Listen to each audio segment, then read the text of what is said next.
5,000 Texaco dealers from coast to coast welcome you to an hour of mirth and melody. With our star comedian, Fred Allen, Kenny Baker and Portland Hoffa, the Texaco Roundtable, Win Murray and Al Goodman's orchestra. It's Texaco time.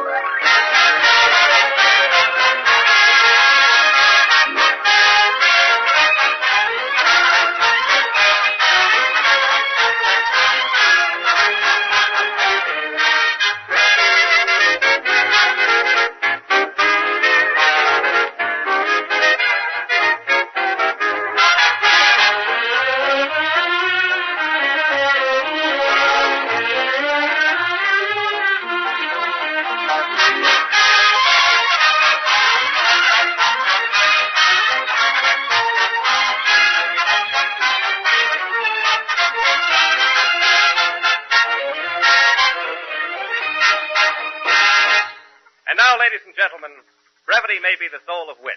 But tonight we bring you the heel of wit. And here he is, Fred Allen, in person.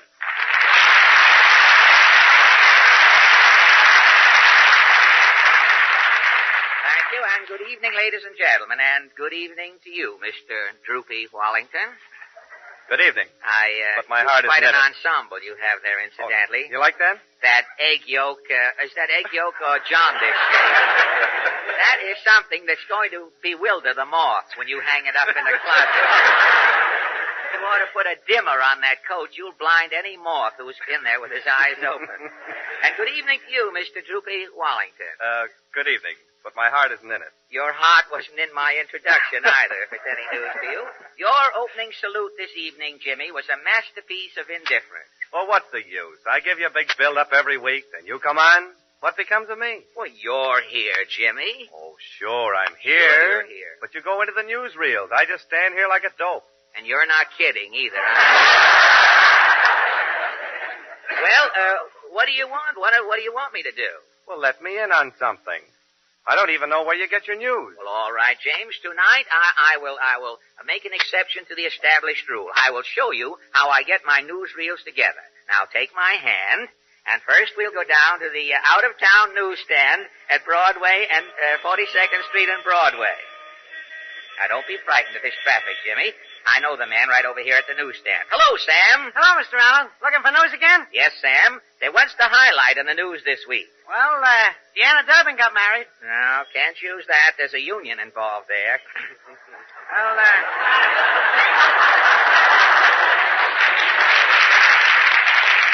how about the new income tax bill? No, that's not funny. The baseball season opened last week. Can't use it. There's the heat wave, Mr. Allen. The heat wave. Great. Sam, that's my newsreel. Thanks a lot, Sammy. Okay, Mr. Allen. Now, you see, Jimmy, that's how I get my idea. It's simple. Yeah, but how do you dig up those broken-down jokes? Well, that's easy, Jimmy. Now, I just walk around the town and I see people. The people tell me the jokes and make up the newsreel for me.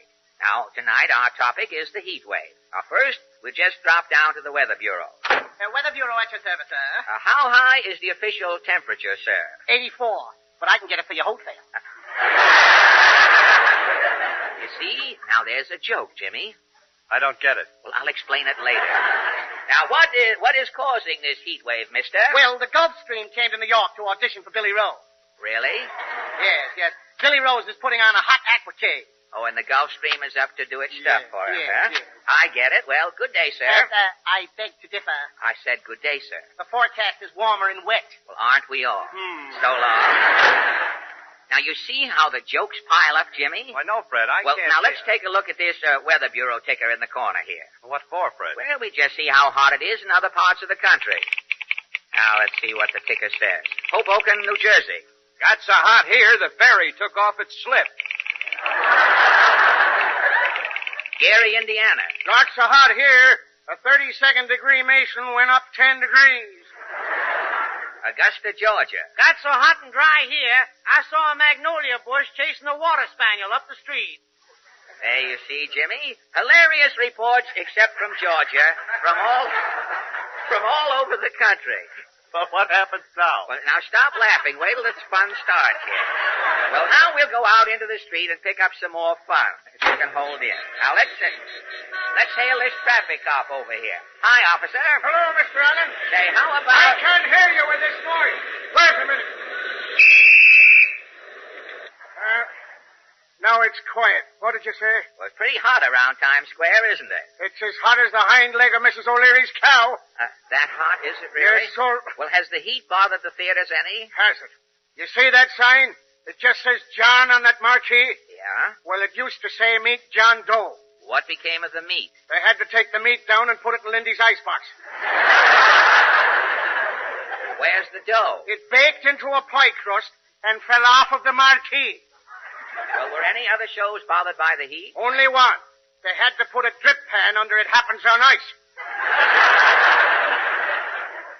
Gosh, this corner's hot. Yes, sir, there's only been one breeze all day. A picket go by with his sign? No, a guy from Buffalo had a blowout in his front tire. A blowout? Gosh, that air from upstate sure felt good. Yes, I'll bet. Say, are you through with the funny stuff? Yes, officer, thanks. Okay, I'll get back to work. Oh, to see how easy it is, Jimmy? People not only make up the newsreels, they give you 1,000,000 laughs. I didn't laugh. Well, look, if you don't get a laugh out of the next person, I'll tickle you. Let's cross the street here. Say, here's a little girl coming out of school. Hello, sis. Well, Hot, isn't it? yeah. Was it hot in school? Yeah. How hot was it? Well, it was so hot, I was sitting in the sun. Yeah? And the teacher said, "What's cooking?" Yeah?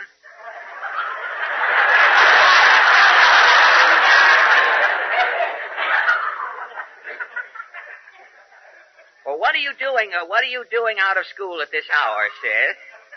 Well, the teacher left her goldfish bowl in the window. Yeah? The water boiled and cooked the goldfish. And the teacher sent you out to get another goldfish? No, she sent me out to get some salt and pepper. Well, there you are, Jimmy. Even a kid will convulse you. Yeah, but I didn't get it. You didn't? No. I wrote a poem about the heat. Want to hear it, man? Well, sure. What's it called? A paradox. Well, go right ahead, sis. A paradox is the baby bear with his heavy coat of thick brown hair. He's hot in the sun and he's hot in his lair. How can he be so hot when he's a little bear?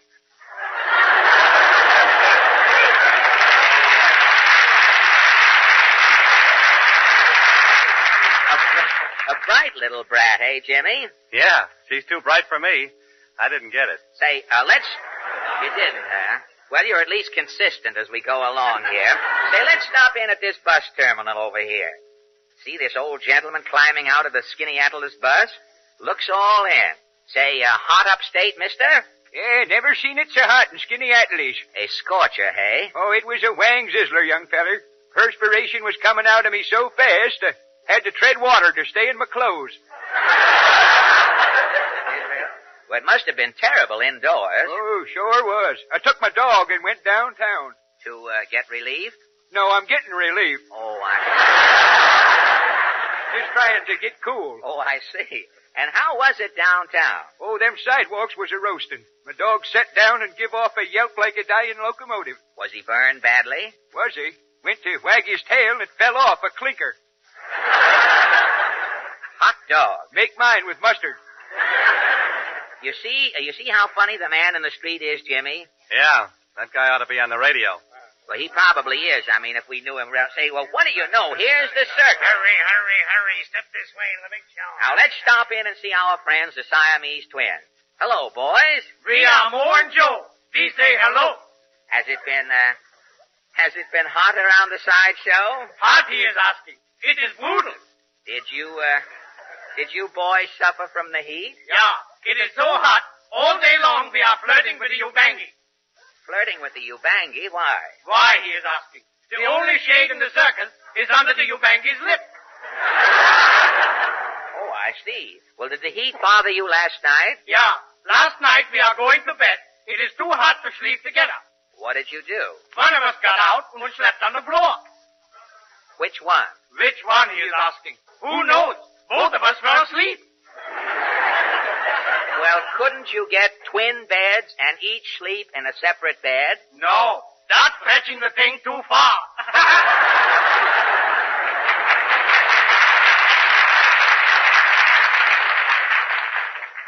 What are they laughing at, Fred? I don't get it. Well, just one more stop, Jimmy. One more thing for you not to get, and we'll be all through. Now, look over here. Here's a recruiting office. I'll speak to this sergeant at the door. Pretty hot, eh, Sergeant? Yeah, but Congress knew this heat was coming. Well, how do you know? That's why they started the draft. Thank you, Sergeant. And, by the way, how old are you, brother? You bet. Well, there you are, Jimmy. That's how I get the newsreels together every week. But how do you get that applause at the end, Fred? I just start applauding myself when I'm finished, like this. Oh, now I get it. The audience gets it too.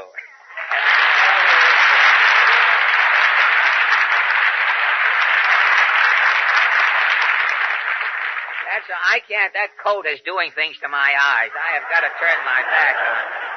And you ought to put that in a meerschaum pipe for a couple of days and get it a little darker brown, James. That sort of a pipe cleaner yellow you have there now. And that's all there is to the newsreels, James. And now that I've explained how they're assembled each week, Kenny Baker will show us how he makes a masterpiece of a song. And the song is Adios. And now, as a special guest, we present one of America's littlest little-known inventors, Mr. Morpheus Dill. What is it that you are the inventor of, Morpheus? An alarm clock that gives off an aroma. An alarm clock? Yeah. Inside this alarm clock is a little gas plate, see? Yeah. On the gas plate is coffee, eggs, and bacon. Yes? Well, when it's time for you to get up, the gas is lighted, the coffee starts to perk, the eggs and bacon start frying, and you wake up and say, what's cooking? Well, Gad, you've got something there, Morpheus. Thank There's you. Just one question. Yes? What lights this gas plate? Oh, that's very simple. About 5 minutes before you wake up, Yes? you get up and light it. Oh, you mean you have to get up 5 minutes before you get up? Well, I hate to tell you this, Morpheus, but your invention is a dud. And James Wallington, M.D., Master of Duds, will bear me out in this statement. Bear me out, Jimmy. I certainly will, Fred. There's just one word for gadgets that won't go, won't run, won't work. They're duds. Dud is the word, too, for those useless elements in gasoline that won't fire quickly, that won't run your car at full power, that won't go to work despite anything you can do while driving. But you can forget duds when you fill up with Texaco Fire Chief. The slow-action elements are out, removed by Texaco in the refining. In Fire Chief, you get only the fast-action elements, concentrated energy that starts your engine with a snap. Follow it up with smooth, quick pickups and full cruising power. So next time, try a Texaco dealer and famous Fire Chief gasoline. It's all action, not a dud in a tank full.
That was Melody and F as in Flatbush, played by Al Goodman and 26 men named Goodman, all relatives.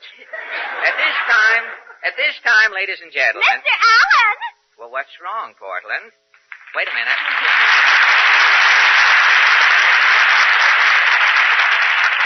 Gosh, your mother nearly missed her cue tonight, didn't she? Well, what's wrong? Probably dozed off early in the show and realized you were on so soon. Well, what's wrong, Portland? Stop shaking. What's the trouble? It's Kenny Baker. Oh, again with Kenny Baker. What's wrong now? Well, I don't think Kenny will be here tonight. You better get yourself another singer. Well, calm down, Portland. Kenny is here. He just finished his first number. Are you sure it was Kenny? Well, of course I'm sure. Why? Well, Mr. Goodman took me to the circus this afternoon, and we saw Kenny there. Well, so what? He probably got a bad balloon last year and went over to exchange it. But you don't understand. Kenny was in the cage with Gargantua. What? Why, that's ridiculous. Mr. Goodman, didn't we see Kenny in Gargantua's cage? On this, I, Goodman, will sign an affidavit. Get that frog in your throat to sign something. Wait, Wally. Look, you can sign an affidavit. You can sign an after-Goliath. And I still won't believe it. And not only that, but later, we saw Kenny in the lion's cage, and in with tigers and snakes. Now, just a minute. You mean that our cherry-cheeked Kenny Baker, the Huckleberry Finn of the networks, was making personal appearances in all of the animals' cages? Yes, and he was showing off. He even put his head in a lion's mouth. No kidding. At this point, 4 women, including Goodman, fainted. It couldn't have been Kenny. Now, look, Kenny has a 7.5 head, and a standard lion only has a 6 7/8 mouth. So he couldn't have been putting his head in the lion's Kenny, mouth. it positively was. This I'm saying in all positivity. But what would he be doing rampant in the animals' cages? I think Kenny is working for the circus, Mr. Allen. This could be. He is wearing a hat that said creeper. That's keeper, not creeper. Keeper, he says. Keeper is a herring.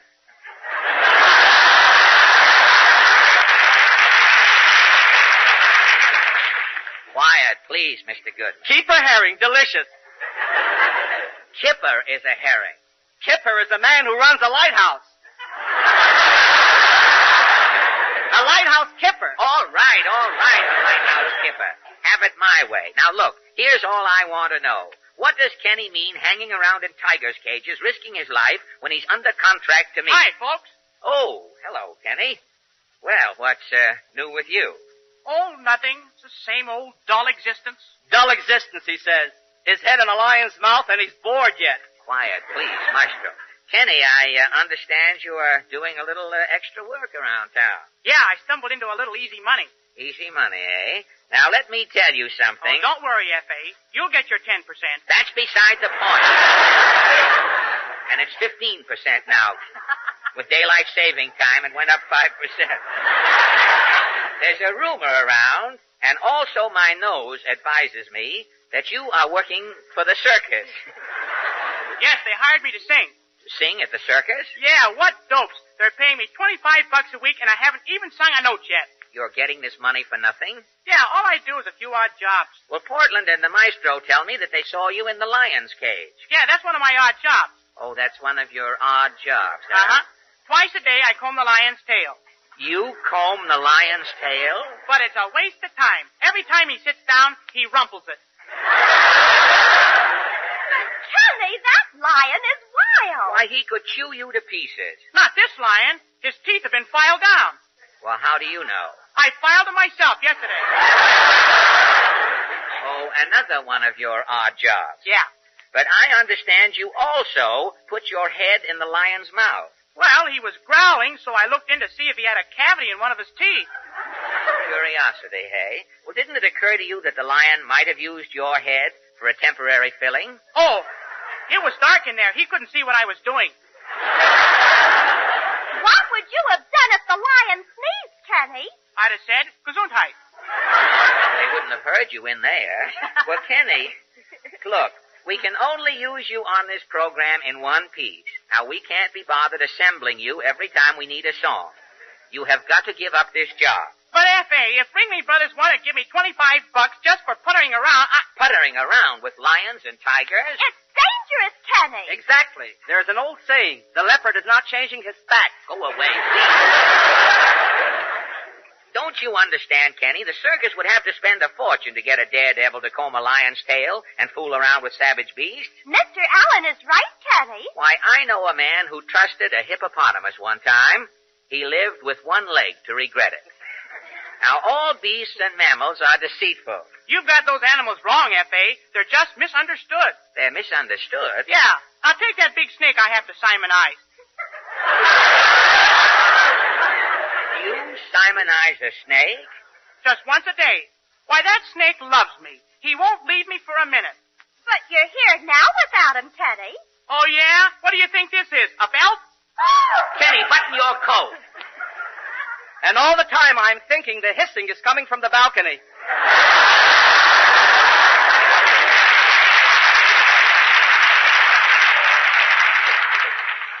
Quiet, please, Maestro. In spite of the way you are being received, quiet. Now, look. Kenny, it's just Goodman's night, that's all. Who could... Now, look, Kenny, that lion may have his teeth filed down, and that snake may like you. But for Pete's sake, what were you doing in Gargantua's cage? Well, how else can I tweeze his eyebrows? Oh, I give up. You mean you went right into his cage and nobody said anything to you? Nobody but Gargantua. Well, what did Gargantua say? When I walked in there, he looked up and said, Dr. Livingston, I presume. Well, all I can say is that you're very fortunate. You know that it's just dumb luck that you're not appearing tonight a la fricassee. Oh, Gargy wouldn't hurt anybody, F.A. He doesn't even know what meat tastes like. Yeah, well, he may get curious someday. I think they expect him to. You do? Why? Well, just before I go in to feed Gargantua, they heat up my right arm. I guess it's just in case. No doubt.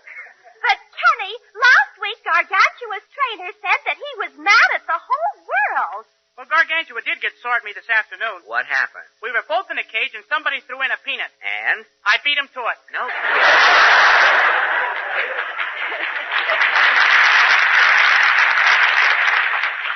What happened then, Kenny? Well, Gargantua grabbed me by the throat and squeezed. That gorilla squeezed your throat? Well, weren't you terrified?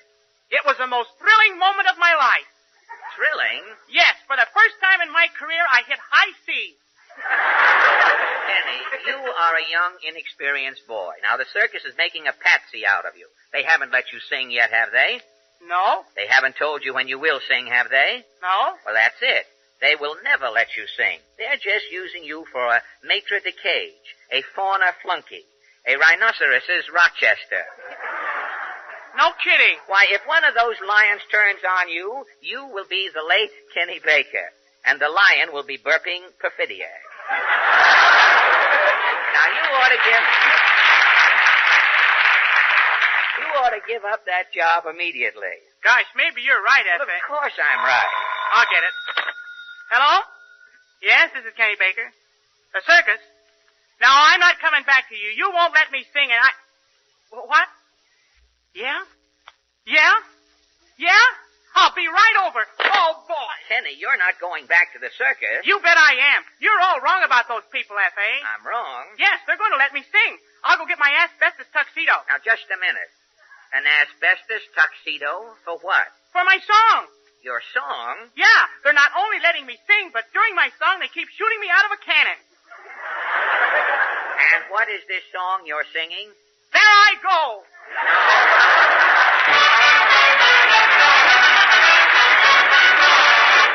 And now that Kenny has left for the circus to put his song over with a bang, Win Murray sings a song dedicated to Kenny's probable destination. It's called Just a Little Bit South of North Carolina.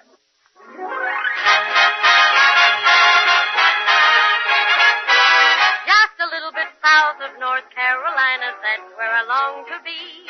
In a little brown shack in South Carolina, someone waits for me. In each letter he says the weather's fine and the folks start feeling great. That the garden looks grand and the red rose vine is swinging through the gate. Just a little bit south of North Carolina, that's where my thoughts all stray. To the one I love best in South Carolina, I'm going back someday.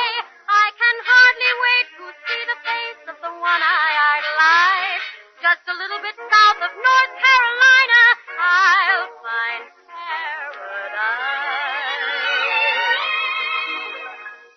Can't figure out why I ever wanted to roam. Can't figure out why I went away from home. See how I miss all the friends I used to know. And wait till I return to the place that I love so. Just a little bit south of North Carolina, that's where I long to be. In a little brown shack in South Carolina, someone waits for me. In each letter he says the weather's fine, the folks are feeling great. That the garden looks grand and the red rose vine is swinging through the gate. Just a little bit south of North Carolina, that's where my thoughts all stray. To the one I love best in South Carolina, I'm going back someday. I can hardly wait to see the face of the one I idolize.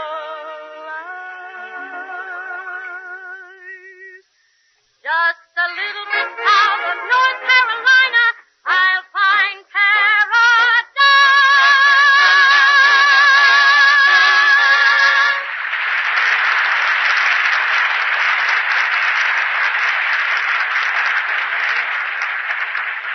Thank you. This, ladies and gentlemen, is Be Kind to Animals Week. It's a very worthy cause, but may I suggest that we also be kind to automobiles. Now, tonight, for the first time in radio, you are going to hear an automobile speak. Jimmy, will you tell that car to pull over here to the microphone, please, the guest car? And now the automobile speaks. Honk, honk. Today I am a can.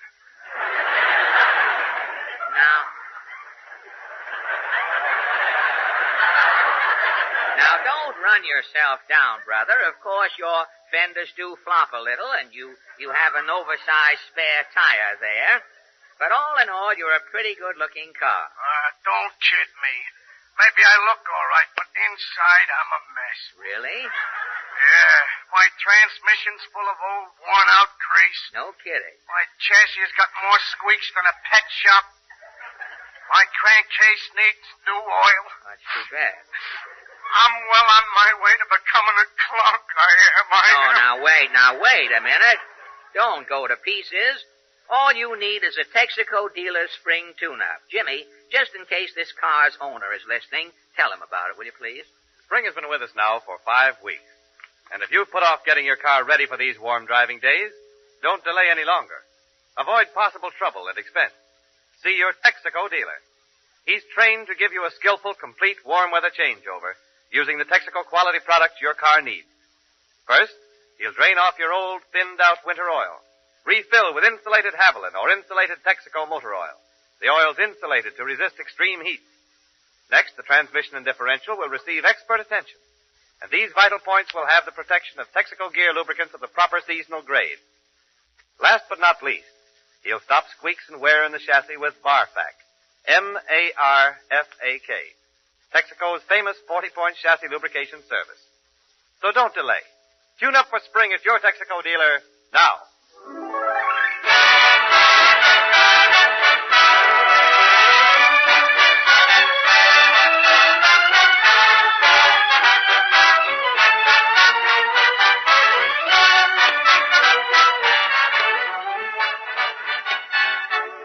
Texaco Star Theater continues immediately after a short pause for your station identification.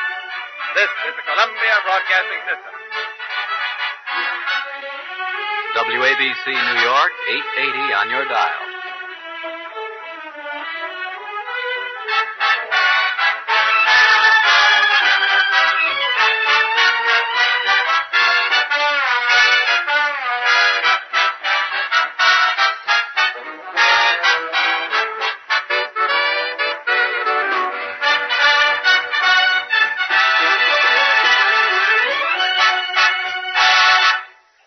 That was a digest version of Cheer Up, played by Mr. Goodman, who needs no introduction and proved it by not playing one to this last number. Well, this brings us to the Texaco Roundtable. This is radio's only unrehearsed discussion group that concentrates on trivia. No subject is too small for our consideration. If we can see it, we'll discuss it. Now, Portland opens our meeting by simply calling the roll. Mr. Gilbert Supple of Danville, Illinois. Well, good evening, Mr. Supple from Danville, Illinois. May I ask what you're doing in New York? You didn't come to see the World's Fair and miss it did you? No, Mr. Allen. I'm a traffic manager in the radio department of an advertising agency. Oh, you work in an advertising agency, do you? Yes, sir. Well, I can see that it would be silly to talk to you, Mr. Supple. I'll send you a memo in the morning of the whole thing. But are you... Sure you've got the right agency?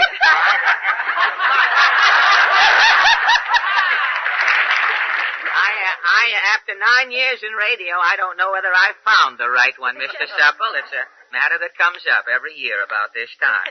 But tell me, do you work around the radio programs, do you? No, sir. I route records and copy and things like that. You don't work around the radio program. No, sir. Well, I could tell you haven't got that hunted look that goes with the executive who tinkers with the radio end of the business. Well, thank you, Mr. Supple.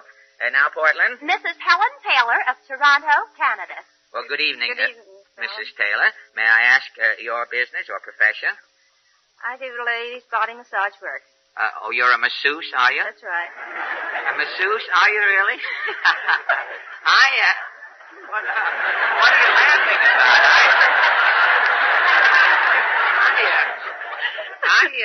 Well, I don't know. I was just going to say, it's fortunately, I am not a run-of-the-mill radio comedian, or when the word masseuse came up, I might say, have you ever heard the masseuse theme song?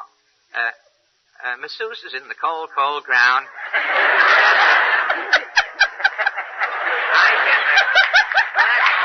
That's the best I can do. No, it's not that good, and you know it. You're just doing that, and it's very welcome at that particular time, too, Miss Taylor. But tell me, what are the benefits? I have heard many times that through the body massage, a person can get the full benefits of a good physical workout without the accompanying strain on the heart. Is that right? Yes, it is, if they are definitely taking it for exercise, which it takes the place of exercise. Oh, I see. Well, what do most people, what is a massage for reducing purposes? Most women take it for that. For reducing purposes. Mm-hmm. Well, isn't that a shame? You know, it's really a shame. What becomes of all that flesh when people reduce? Well, I guess we just pound it away. You just pound it away. It's really a shame, you know. So many thin people want to be fat.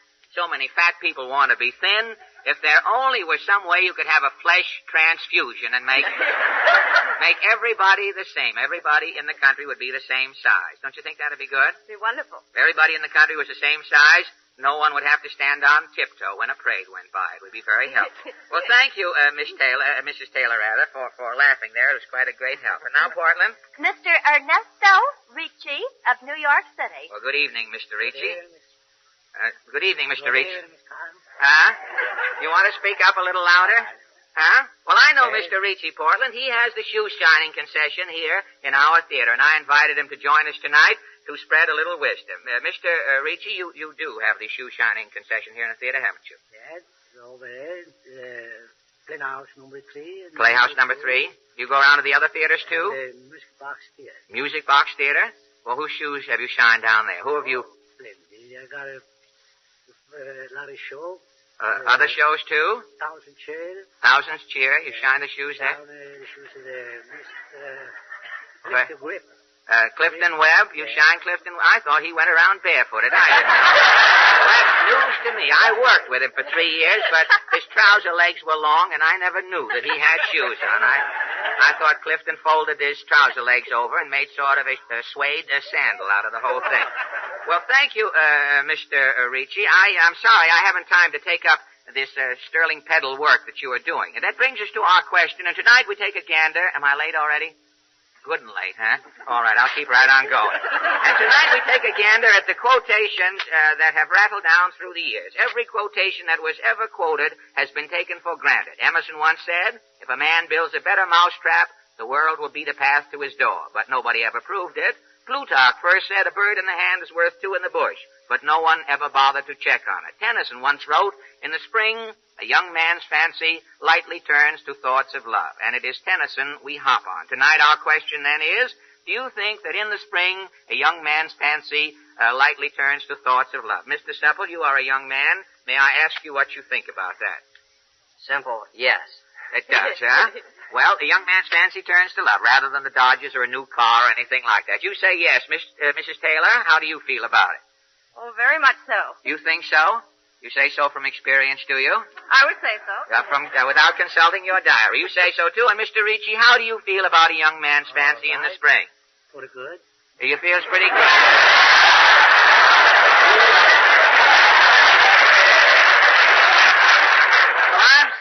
I'm saying you find that young men have their shoes shine more often in the spring, do you? Well, I'm sorry I haven't time to take this up. It seems to be unanimous. We're deadlocked at the moment, and personally, this would be a swell discussion, Mr. Ricci, if I only had the time here. Personally, I think we picked the wrong question tonight. With this traffic problem we have today, I think a young man's fancy is afraid to turn. If it turns in the middle of the block, or if the young man's fancy turns the wrong way on a one-way street, he'll get a ticket. And so then, on this note of futility, our round table adjourned.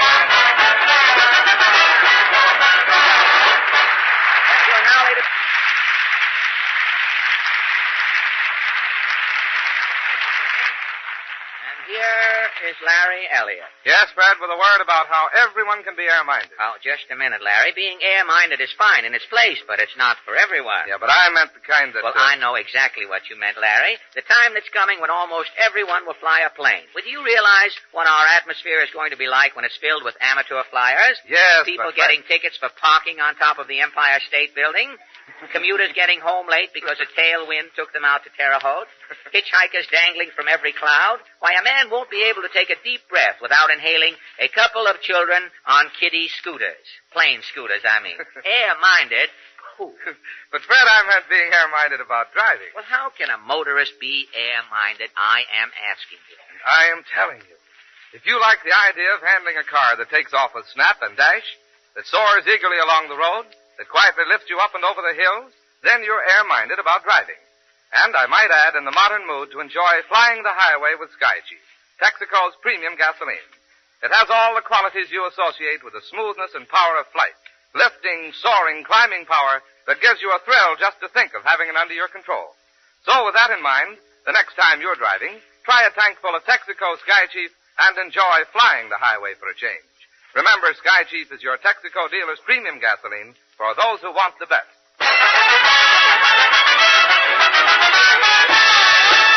And now the Texaco Workshop Players.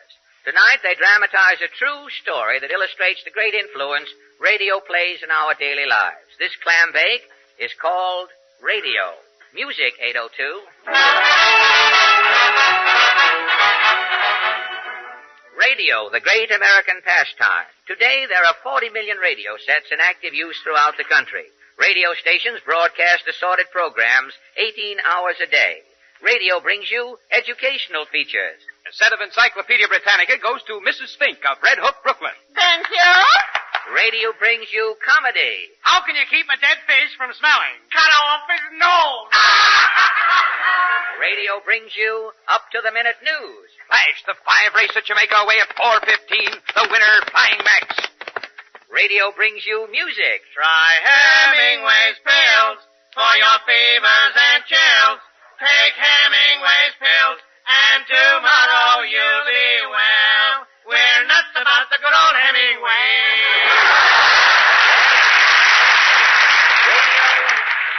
Radio is a vital influence in the lives of millions of people, but while it entertains and instructs us, we must ever be on our guards, for radio can be overdone. To prove our point, we now show you how one man's happy home was broken up and his life practically ruined by radio. This story then is called The Undoing of Abner Snyde. Abner Snyde was a finger man in a donut shop. Through each long day, Abner stood alert by the side of his shiny donut machine, plunging his finger into the heart of each crisp golden blob of dough as it tumbled out of the fat. And presto, another donut was born. When Abner got home from work each night, he was dog-tired, and his donut finger dangled limply from his hand. The only fun he had in life, Abner derived from his radio. Every night at dinner, it was the same story. Abner would say, Hurry up with my coffee, Camille. I gotta get back to the radio. Radio. Every night it's the radio. Oh, don't wax, Camille. You and me owe a lot to them radio commercials. I owe what? You ain't got dishpan hands no more thanks to Guffey's lotion. Well, Yeah, look at me. Cat's paw rubber heels have put spring in my step. Put spring? Yeah, and my mother didn't tell me about gripper fasteners. I used to gap all over. I know. Today, my double-breasted union suit is tailored to my taste. I can stoop with confidence. Yes. Wouldn't be so bad if you tuned in some music or jokes once in a while. Oh, I don't have time to tune that junk in. The commercials keep me too busy. But you don't have to listen with your hat on. I got it, Camille. Them announcers always tell you to do something. It's got to be done right away. Go to your druggist now. See your grocer today.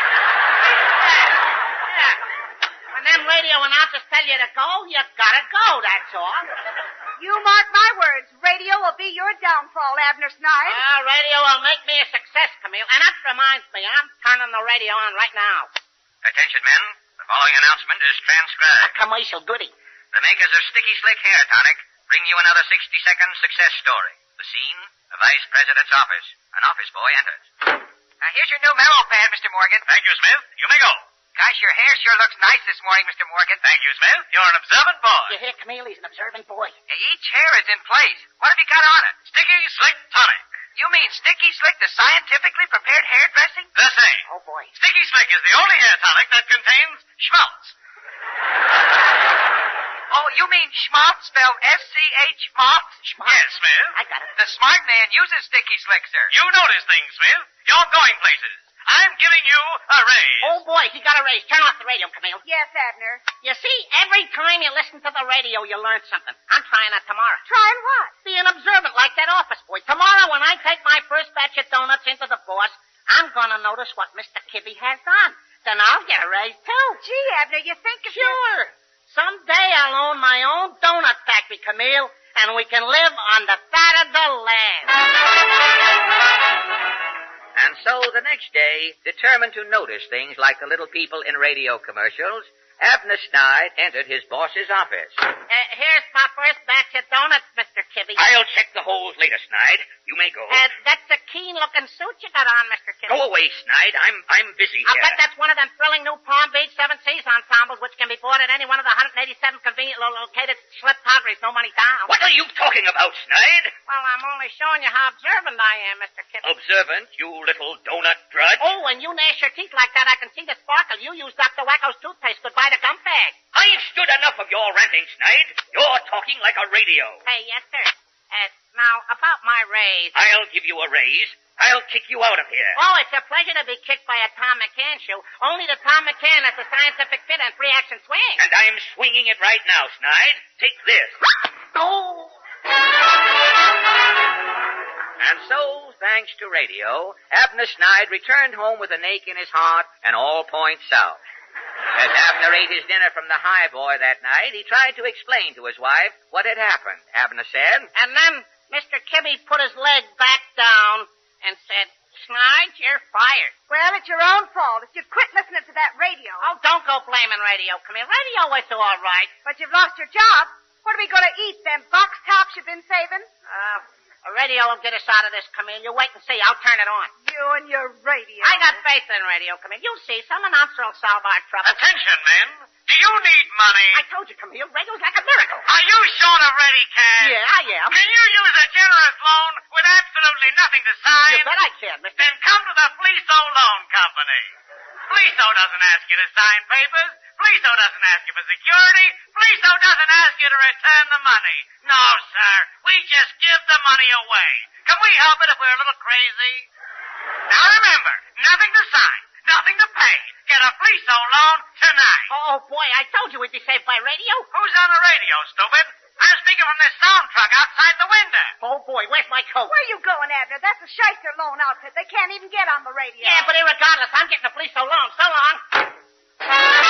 And so, with his little round face sporting a cherub smile, our hero scurried down to the Fleeso office, pausing at the door just long enough to let the wind out of his bubble gum and park it under the doorknob. Abner eagerly entered the office. Come in, gullible one.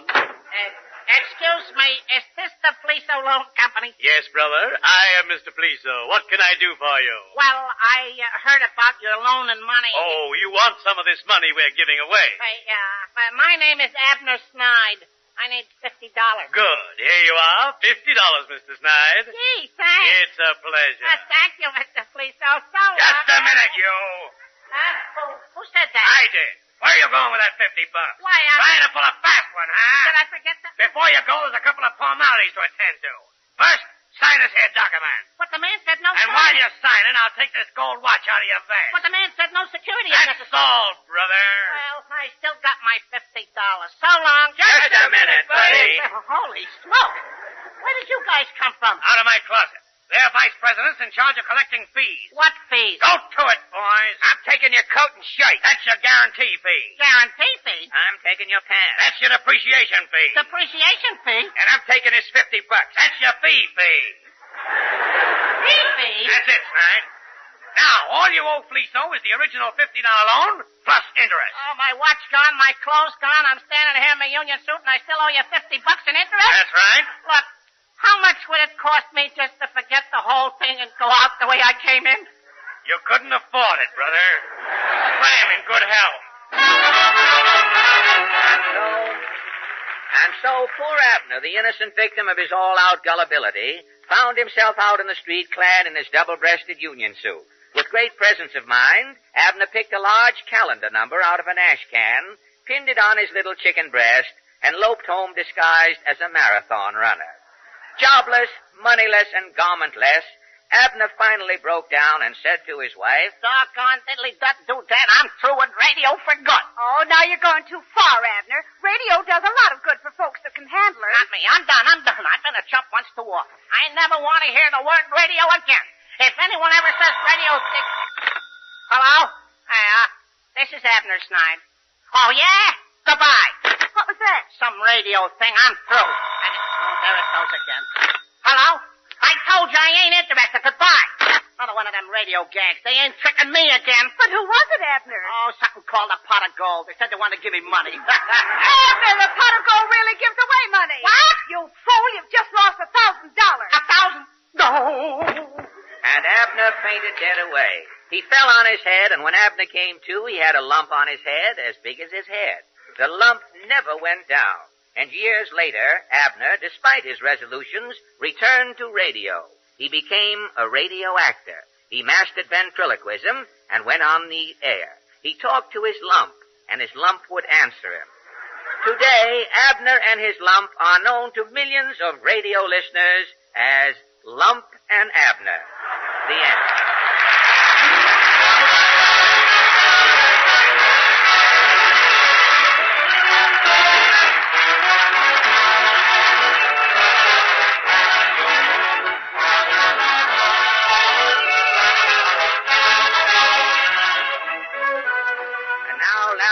With barely enough words to fill a nutshell. The next few moments are devoted to the entire petroleum industry by the Texas Company. More than ever this year, the slogan of travelers will be, See America First. And all of America's 226,000 service stations are ready with the services and automotive products that will help make your driving carefree and comfortable wherever you travel on our great network of highways. It is a fact to remember, too, that over 95% of these service stations are operated by local independent merchants who, while serving motorists from all 48 states, are local businessmen who also take pride in serving, living, and trading in their own communities. Thank you, Larry. And thank you, ladies and gentlemen, for letting the Texaco Star Theater service your radio for this hour tonight. We'll be back to render the same service next Wednesday at Texaco time. This is Fred Allen saying good night for the more than 45,000 Texaco dealers from coast to coast and inviting you to drive in anytime. Remember, you're welcome.